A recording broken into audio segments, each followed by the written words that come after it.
Good night. मैं doctor Sushila योगाचार्य YouTube Facebook के live session में आप सभी का स्वागत करती हूँ। अपनी एक शायरी के माध्यम से और मैं अपने देश के प्रति विचार प्रस्तुत करना चाहती हूँ और हमारे देश में जो आज गणतंत्र दिवस था, रिपब्लिक डे, उसकी शुभकामनाएं देती हुई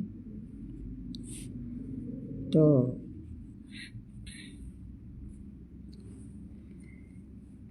कि हम अपनी जान के दुश्मन को हम अपनी जान कहते हैं। मोहब्बत की इस मिट्टी को हिंदुस्तान कहते हैं। जो दुनिया में सुनाई दे उसे कहते हैं खामोशी, जो आँखों में दिखाई दे उसे तूफान कहते हैं। जो ये दीवार का सुराख है साहब, जो ये दीवार का सुराख है, चाइना, अमेरिका, पाकिस्तान साजिशों का हिस्सा है।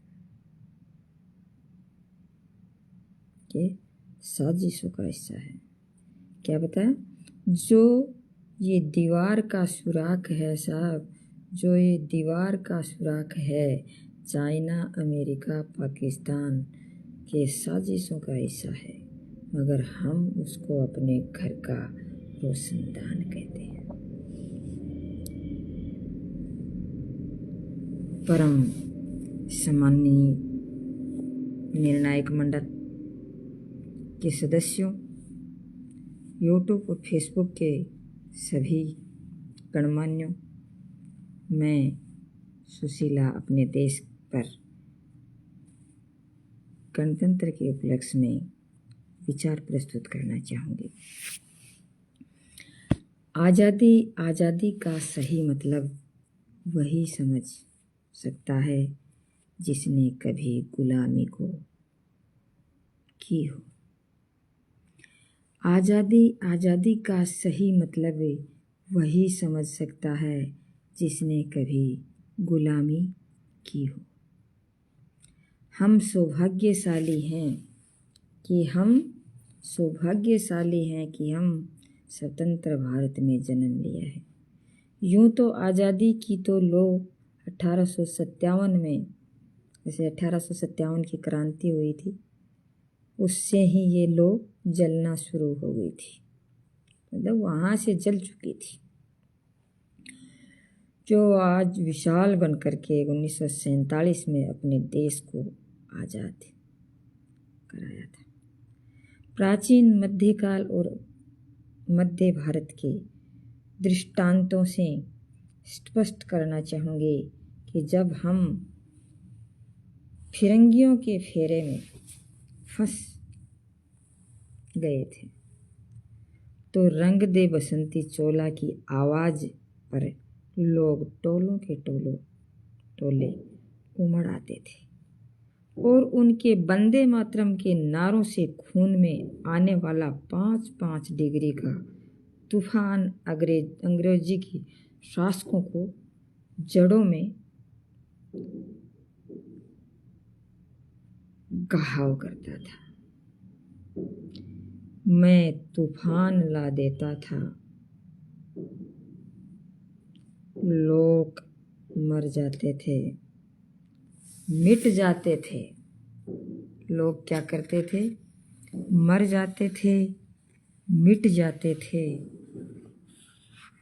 फांसी चढ़ जाते थे।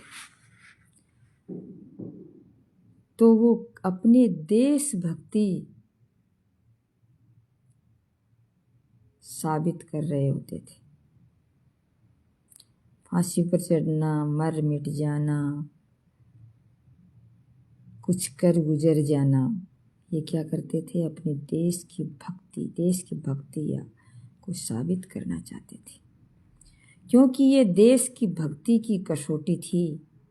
इसके बाद 1962 में, 1965 में, 1971 के युद्धों में अपना सुहाग गंवा देने वाली औरत, जब घर के हालात ये हो जाया करते थे कि प्यार की भरपूर गया, कि मतलब उसका कहना था कि प्यार भी भरपूर गया, मांग का सिंदूर गया। मतलब आज हम देखते हैं तो हमारे देश के अंदर नौजवान हैं, वो अपनी जो सेवा दे रहे हैं वो सेवा वास्तव में सेवा है, क्योंकि वो वहाँ अपना बहुत कुछ समय है वो अपने देश के लिए देते हैं, और उन्हीं की बदौलत हम इस देश में स्वतंत्र रूप से विचरण कर रहे हैं। अपने इस दुनिया में हंसी ठिठोली मज़े, खाना पीना, नाच डांस सब कर रहे हैं, नहीं तो जिंदगी दूभर हो जाती है।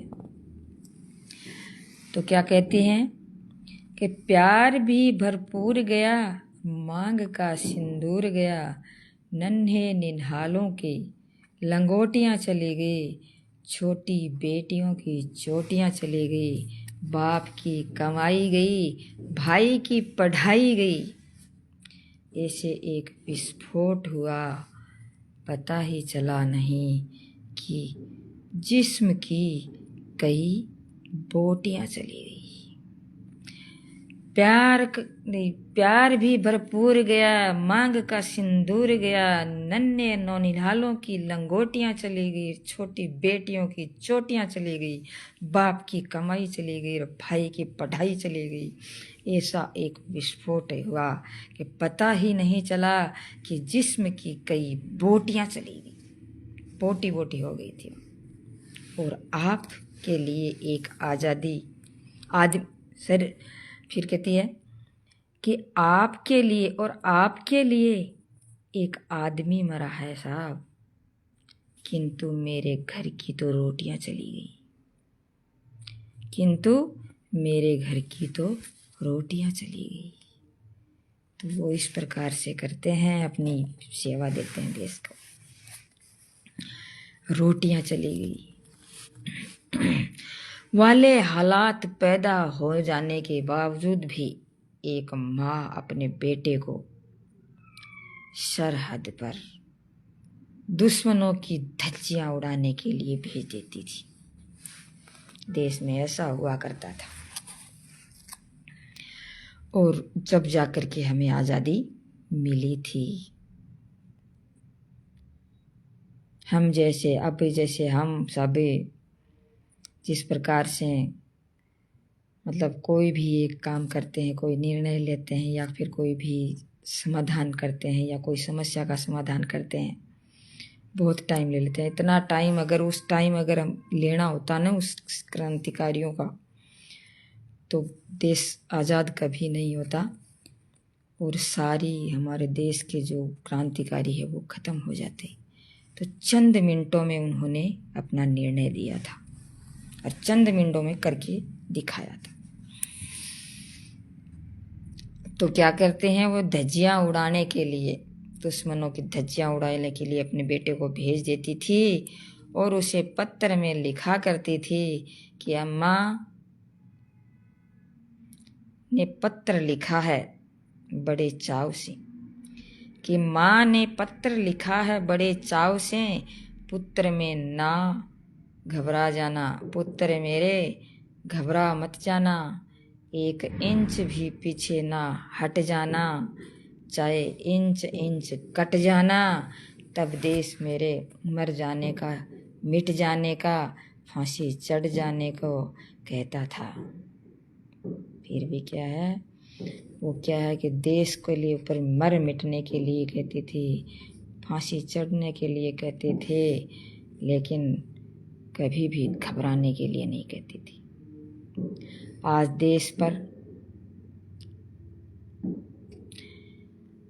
देश मर जाने, मिट जाने, फांसी चढ़ जाने को नहीं कहता है। मेरे विचारों में अगर कोई व्यक्ति अपना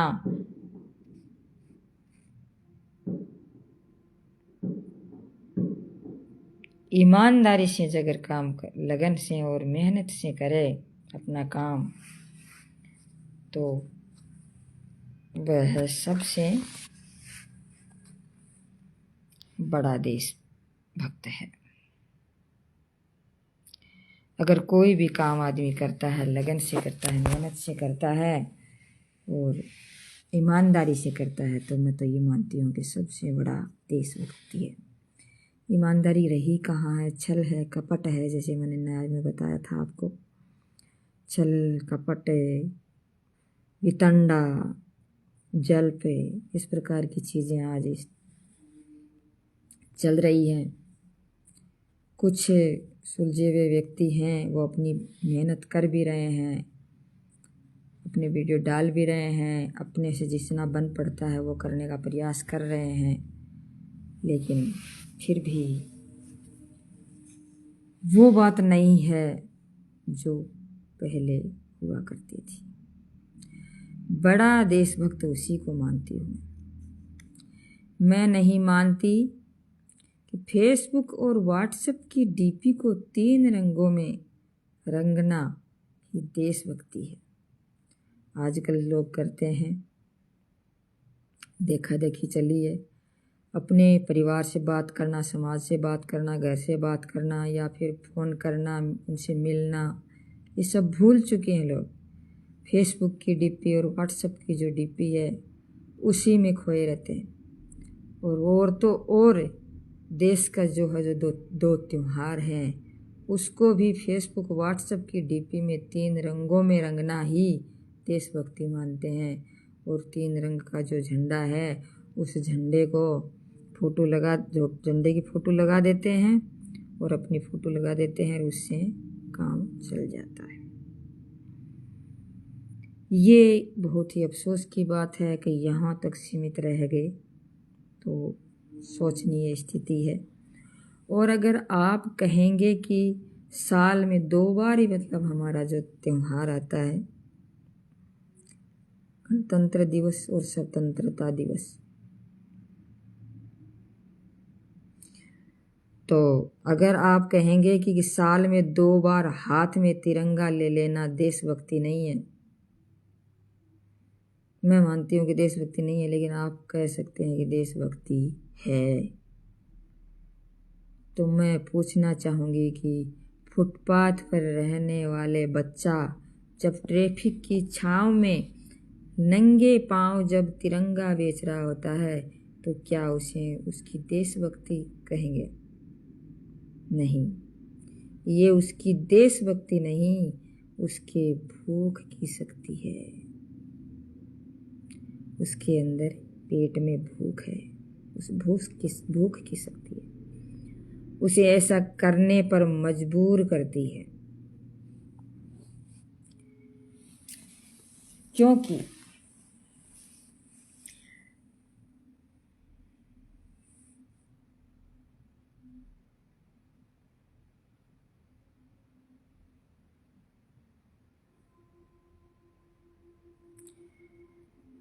न मस्जिदों को जानते, न शिवालयों को जानते, न मस्जिदों को जानते, न शिवालयों को जानते, जो पेट के भूखे होते हैं,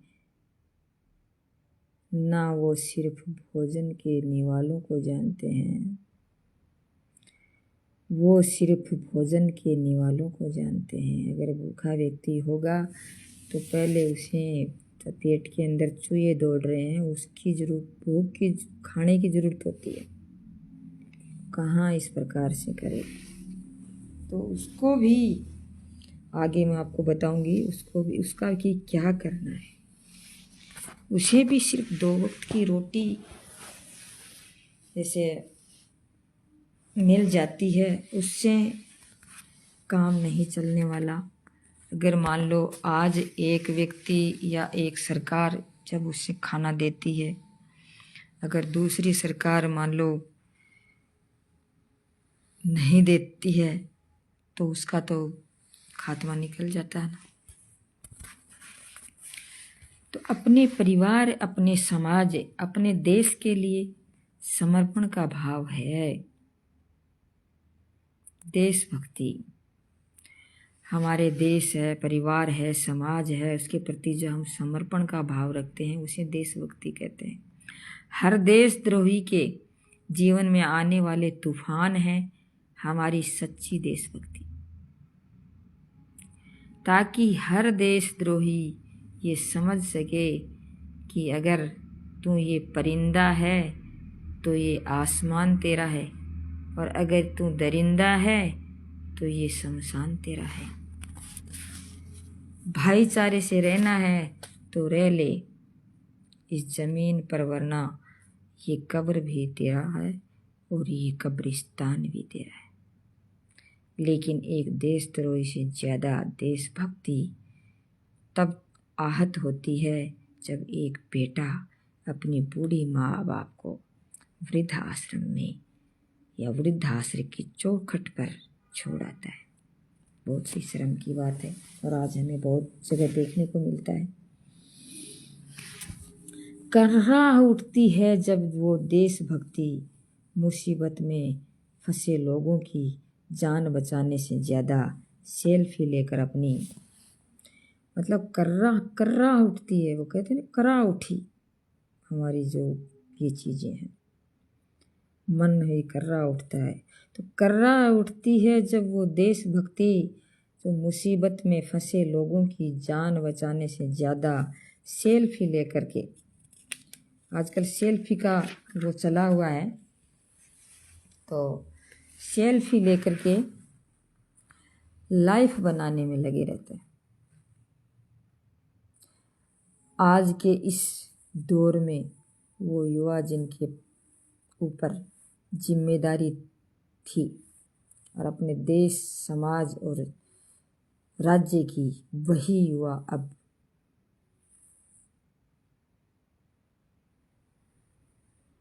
4x4 इंच की छोटी सी स्क्रीन पर कोमल अंगुलियों से, घर्षण मात्र से, कोमल अंगुलियों के घर्षण मात्र से अपनी भावनाओं की इमोजी भेज रहा है।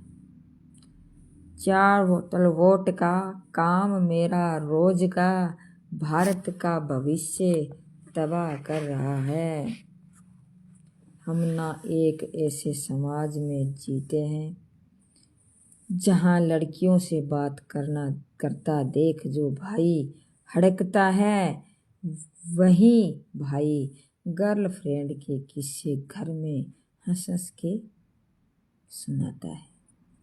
तो मैं बता दूं, महिला सुरक्षा के मामले में हम आज भी मतलब चौथे या लगभग 5वें पायदान पर आते हैं। तो हम ना ऐसे समाज में जीते हैं पत्थर की मूर्त को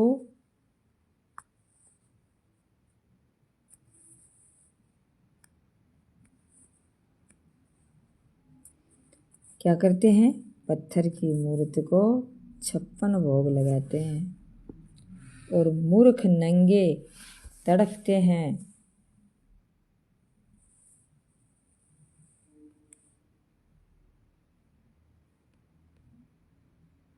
छप्पन भोग लगा करके जब बाहर आते हैं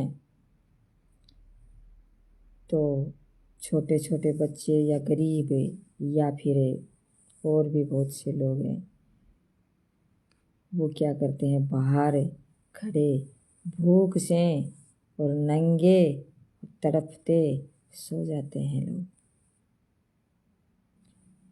उसे एक टाइम की रोटी भी नसीब नहीं होती है। ये है हमारे देश की स्थिति।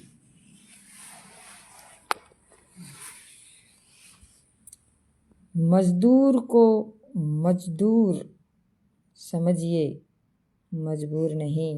गरीब काम काम कीजिए, दान नहीं। गरीब को काम दीजिए और दान नहीं।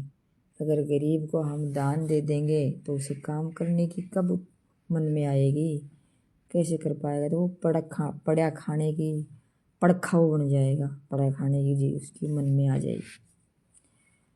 तो गरीब को काम दीजिए, दान नहीं। और अगर दान देने की इच्छुक हैं तो जीते जी रक्तदान कीजिए और मरने के बाद अंग दान देकर किसी मरते हुए व्यक्ति की जान बचाइए।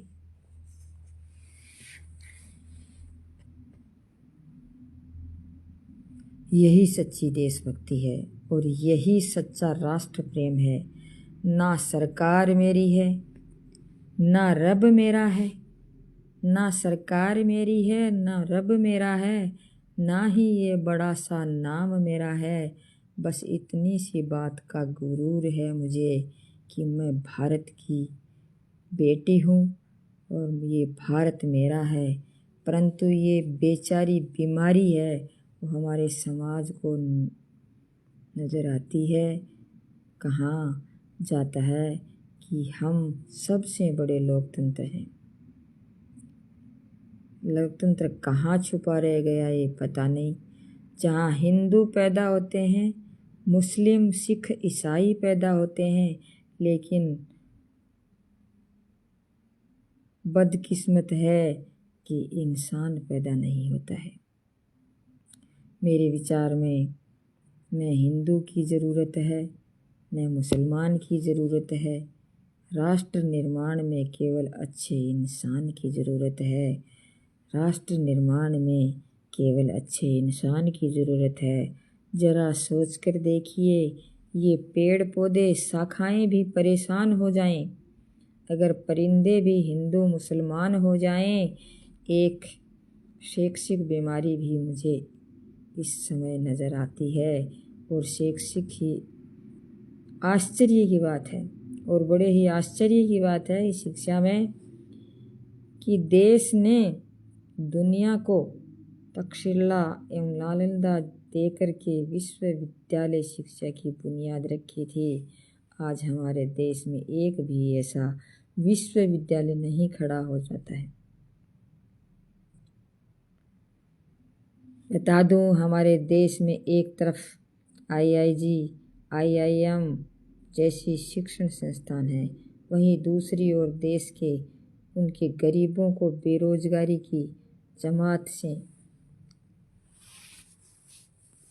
खड़े करने के लिए उसके हाथ में सर्व शिक्षा अभियान का झुंझुनिया पकड़ा दिया जाता है। तो ये स्थिति हो रखी है। हालांकि कुछ ज़रूर यहाँ मतलब मैं मानती हूँ कि विकास हो रहा है। जैसे सीकर के जो प्रिंस स्कूल है बहुत ही चरम सीमा पर है और देश में विदेश में और सब जगह वो अपना परचम लहराने में लगी हुई है। हर जगह उसका मतलब भी काम हो रहा है, तो बहुत ही अच्छा हो रहा है। विदेशों से भी व्यक्ति आ रहे हैं और पढ़ाई करके जा रहे हैं। और कुछ भी है, लेकिन ये भारत जैसे उस टाइम की बात थी तो उस टाइम मतलब 2 विश्वविद्यालय खड़े किए थे। आज बहुत सारे विद्यालय भी हैं, आर्थिक स्थिति भी ठीक है, हम स्वतंत्र भी हैं, लेकिन वो जो विश्वविद्यालय हैं वैसा आज ऐसा क्यों नहीं कर पा रहे?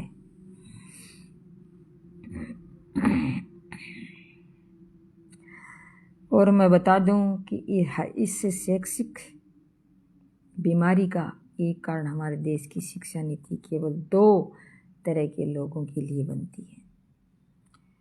ये अंडरस्टूड है कि ये 2 लोगों के लिए ही ये शिक्षा नीति बनती है। एक वो जो विद्वान हैं, एक वो जो धनवान हैं। विद्वान हैं वो तो जैसे ही कहीं इधर उधर पढ़ कर के कैसे भी करके जो ज्ञान ग्रहण कर लिया और उसको उसके पास धन की भी कमी नहीं है, धन दौलत की भी कमी नहीं है, तो क्या वैसे भी वो मतलब अच्छी अच्छी किताबें खरीद सकता है, शिक्षा प्राप्त कर सकता है। लेकिन गरीब क्या करेगा? और जो शिक्षा नहीं मिली है, विद्वान नहीं है, उसको क्या करेगा? किस प्रकार से वो इस तक पहुंच पाएगा? और कैसे निर्धन भी कैसे पहुंच पाएगा? धनवान ही करेंगे। वो भी जैसे कोर्स है तो उसका प्राप्त कर लेंगे। और भी कई प्रकार की चीज़ें हैं, किताब खरीदना है या अलग अलग ट्यूशन करना है या फिर अलग अलग कोचिंग प्राप्त करना है, वो धनवान ही करेंगे। गरीब कहाँ से करेगा बेचारा? इसी तरह की कई बीमारियां हैं। इस बीमारियों की जड़ है ना, वो हमारा अंधविश्वास है। लोग अंधविश्वास में हैं। जैसे आज बहुत जगह देखा जाता है कि कुछ अंधविश्वास फैला करके, पहले महिलाओं को तो बहुत ज़्यादा अंधविश्वासी बना दिया जाता है और वो बन भी जाती हैं और वो उसी में खुश रहती हैं। उसका खुद का अपना विचार, उनका खुद का अपना आधार नहीं होता है। जैसे कृष्ण जी हैं, वो पत्थर की मूर्त जैसे बना लेते हैं या फिर कोई और साईं जी बाबा की मूर्त बना लेते हैं और मूर्ति बना लेते हैं, आगे लगा देते हैं। जब उसका जो दिन आता है उस टाइम ढोल ढमाका बजाते हैं और गाना गाते हैं, नाचती हैं, खुश होती हैं। ये बहुत आडंबर और फैलाते हैं, तो वो आडंबर में ही रह जाते हैं। तो इस बीमारियों की जड़ क्या है? शिक्षा न लेना भी एक आडंबर भी है। तो मेरे विचार में जब हम इस देश का युवा मंदिरों में जा कर नारियल फोड़ फोड़ करके भगवान को रिश्वत लगाता रहे, तो हमारे समाज का शिक्षित वर्ग लगाता रहेगा। जो फोड़ फोड़ के वो नारियल चढ़ाता रहेगा और हमारे समाज का जो थोड़ा सा शिक्षित वर्ग है वो बिल्ली के रास्ता काटने पर वापिस खड़ा हो जाता है। इस प्रकार के अंधविश्वास चलते हैं। अपनी जाति को ऊंचा मान करे और दूसरी जाति को की अवहेलना करता रहेगा, तो कैसे हम इस देश को निर्माण कर पाएंगे? तब तक ऐसे करेंगे तब तक ना तो देश से अंधविश्वास खत्म होगा और ना ही हमारा राष्ट्र का निर्माण होगा। हमारी संस्कृति और हमारी सभ्यता तो दूसरों ने हमारी जो संस्कृति है और हमारी जो सभ्यता है वो बहुत ही सुंदर है, बहुत ही सुलझी हुई है। उस पर तो विदेशी लोग हैं वो भी शीश नवाते हैं। तो क्यों हमने आस्था के नाम पर अंधविश्वास फैलाया है? हमारे देश का निर्माण तब होगा जब महिलाओं की पूजा नहीं, इज्जत की जाएगी। पूजा करने से कुछ नहीं होता, इज्जत की जाएगी। पूजा कोई बड़ी चीज़ नहीं है। राष्ट्र का निर्माण तब संभव होगा जब जाति का आरक्षण नहीं, समाज की सशक्तिकरण पर बात की जाएगी।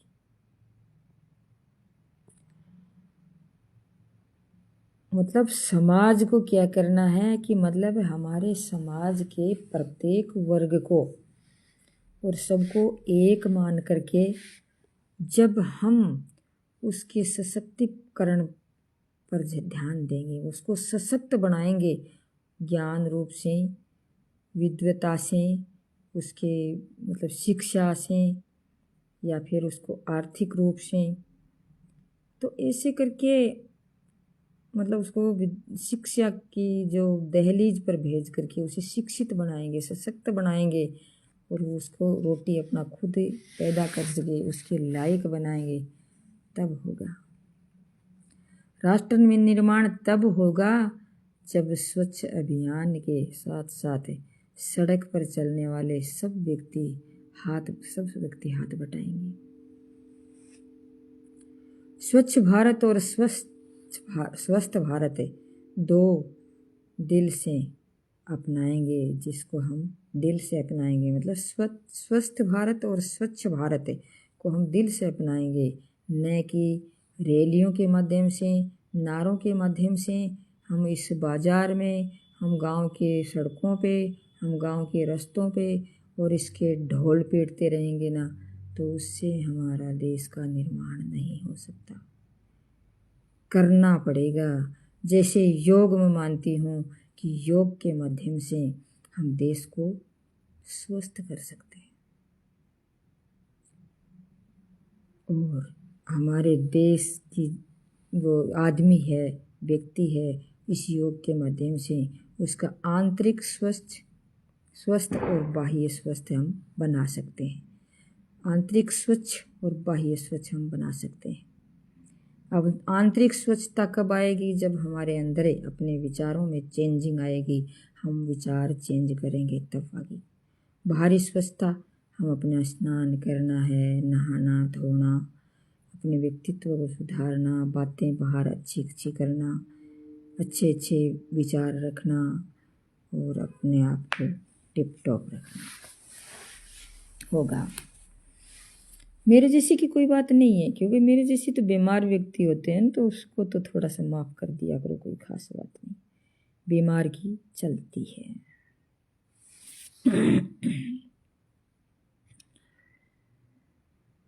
असल मायने में हमारा राष्ट्र निर्माण तब संभव होगा जब हम गरीब बच्चा मध्याह्न भोजन का नहीं, बल्कि एक ज्ञान अर्जन करने के लिए, शिक्षा के लिए स्कूल की चौखट पर कदम रखेगा। हमारा राष्ट्र निर्माण तब संभव होगा जब तक एक नागरिक नैतिक रूप से सटीक नहीं, हमारा राष्ट्र है, उसका निर्माण तब तक संभव नहीं होगा जब तक एक नागरिक नैतिक रूप से सटीक, चारित्रिक रूप से भ्रष्ट, मानसिक रूप से दिवालिया और धार्मिक रूप से अंधा और राजनीतिक रूप से गंदा और देश को खंड खंड करता है तो रहेगा। तो देश निर्माण के लिए छोटी छोटी कोशिशें करनी होगी। देश सही, मतलब ऐसे करते रहेंगे तो देश का निर्माण नहीं होगा, और देश के निर्माण के लिए हमें छोटी छोटी कोशिशें करनी होंगी। देश निर्माण के लिए छोटी छोटी कोशिशें करनी होंगी, क्योंकि ठोकर हमें पहाड़ से नहीं पत्थरों से लगती है। ठोकर हमें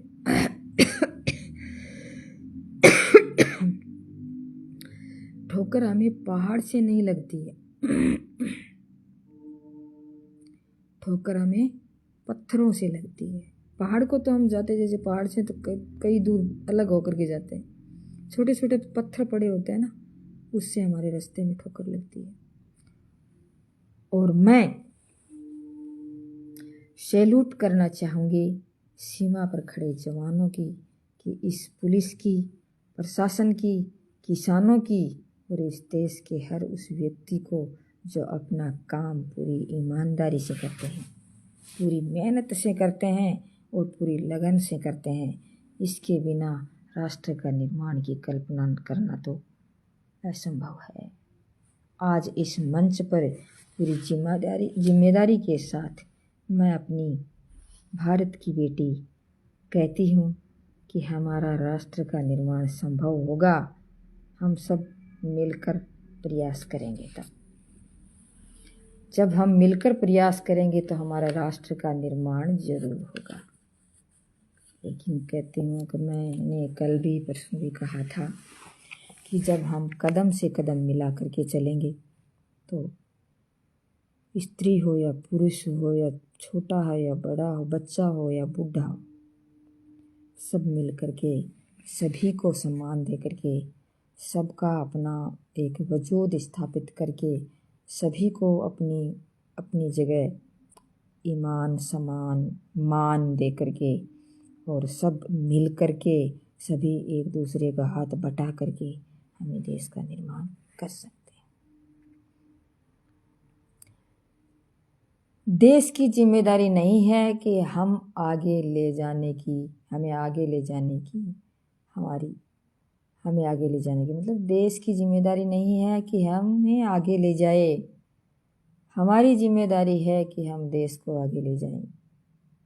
अंत में कहना चाहूँगी कि मेरे देश महान था, महान है और महान रहेगा। उसके बाद में कुछ पंक्तियाँ मैं आपके समक्ष प्रस्तुत करना चाहूँगी, जो हमारे पहले के जो व्यक्ति हैं वो इस देश में किस तरह काम करते थे, कैसे रहते थे, उसका कैसा वो अपना था।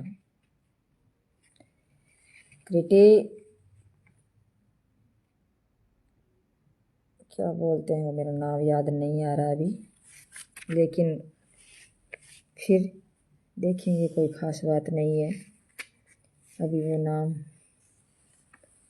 मेरे समक्ष नहीं आ रहा है।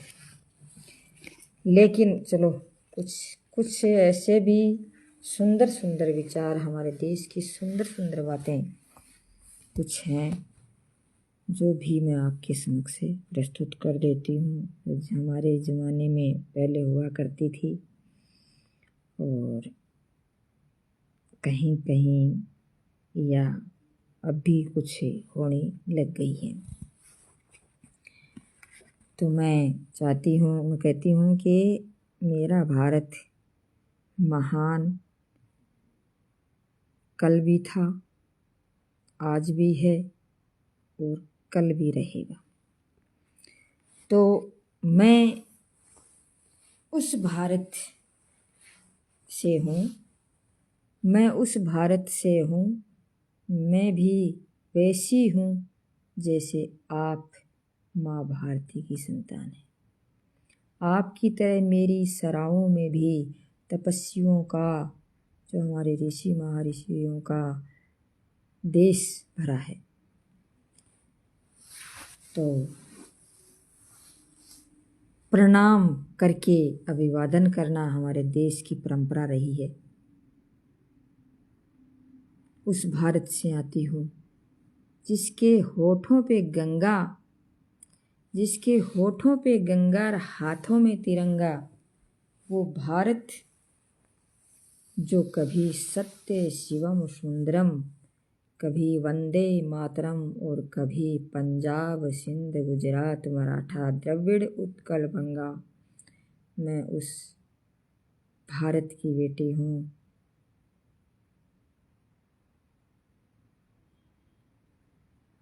जो ठुकराए हुए लोगों की शरण स्थली हुआ करती है। सात समुद्र परदेशियों को भी सिस्टर्स एवं ब्रोदर्स कहकर बुलाता है। मैं उस भारत से हूँ जो विश्व को हितोपदेश और कर्म योग सिखाता है और सिखाया है, लेकिन खुद अपना और पराया नहीं सिखा पाया। वसुधैव कुटुंबकम के सिद्धांत पर जिया है और मेरा भारत वो नीलकंठ है जिसने खुद विष पी करके दूसरों को अमृत दान किया है। मेरा भारत कर्मण्यो अधिकारस्ते माता है, तीनों लोकों की स्वामी।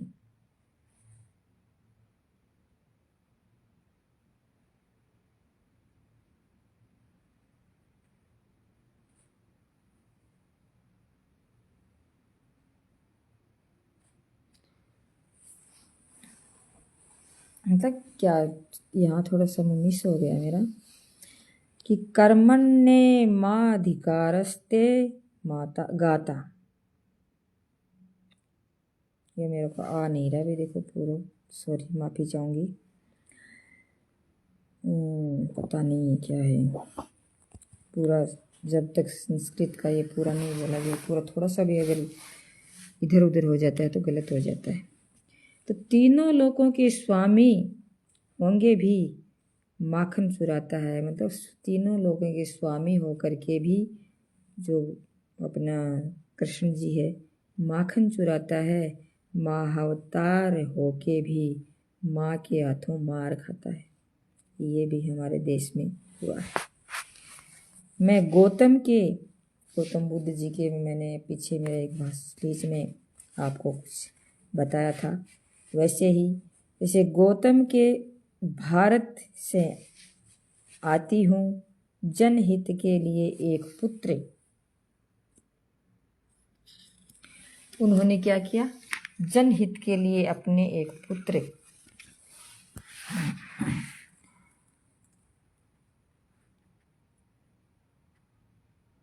सन्यासी हो जाता है। मैं राम के भारत से आती हूँ जहाँ पिता की एक बात पर बेटा सिंहासन त्याग करके वनवासी हो जाता है। मैं उस भारत से आती हूँ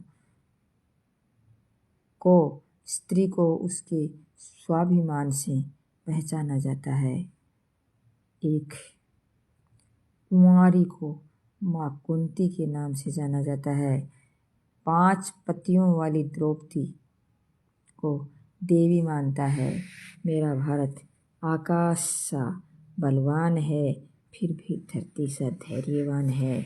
मेरा भारत प्रेम का पुण्य लोग अहिंसा का जन्म स्थान है।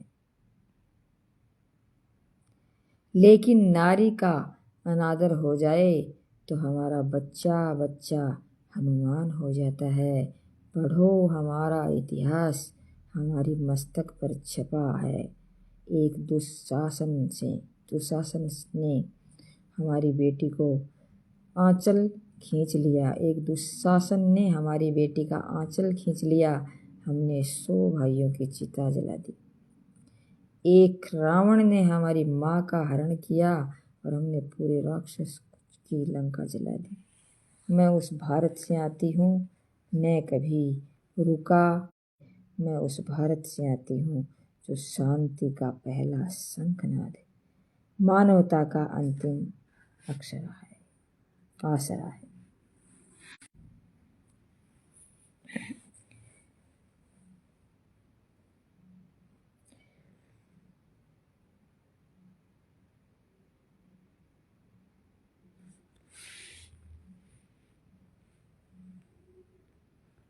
देश मेरा जल रहा है, आग लगी है सीने में। हुक्मरां सब व्यस्त हैं खून गई का पीने में। राम मंदिर और बाबरी का मैं पक्ष में नहीं लाई हूँ। घायल भारत चीख रहा है, चीख सुनाने आई, चीख सुनाने आई। जय हिंद, जय भारत।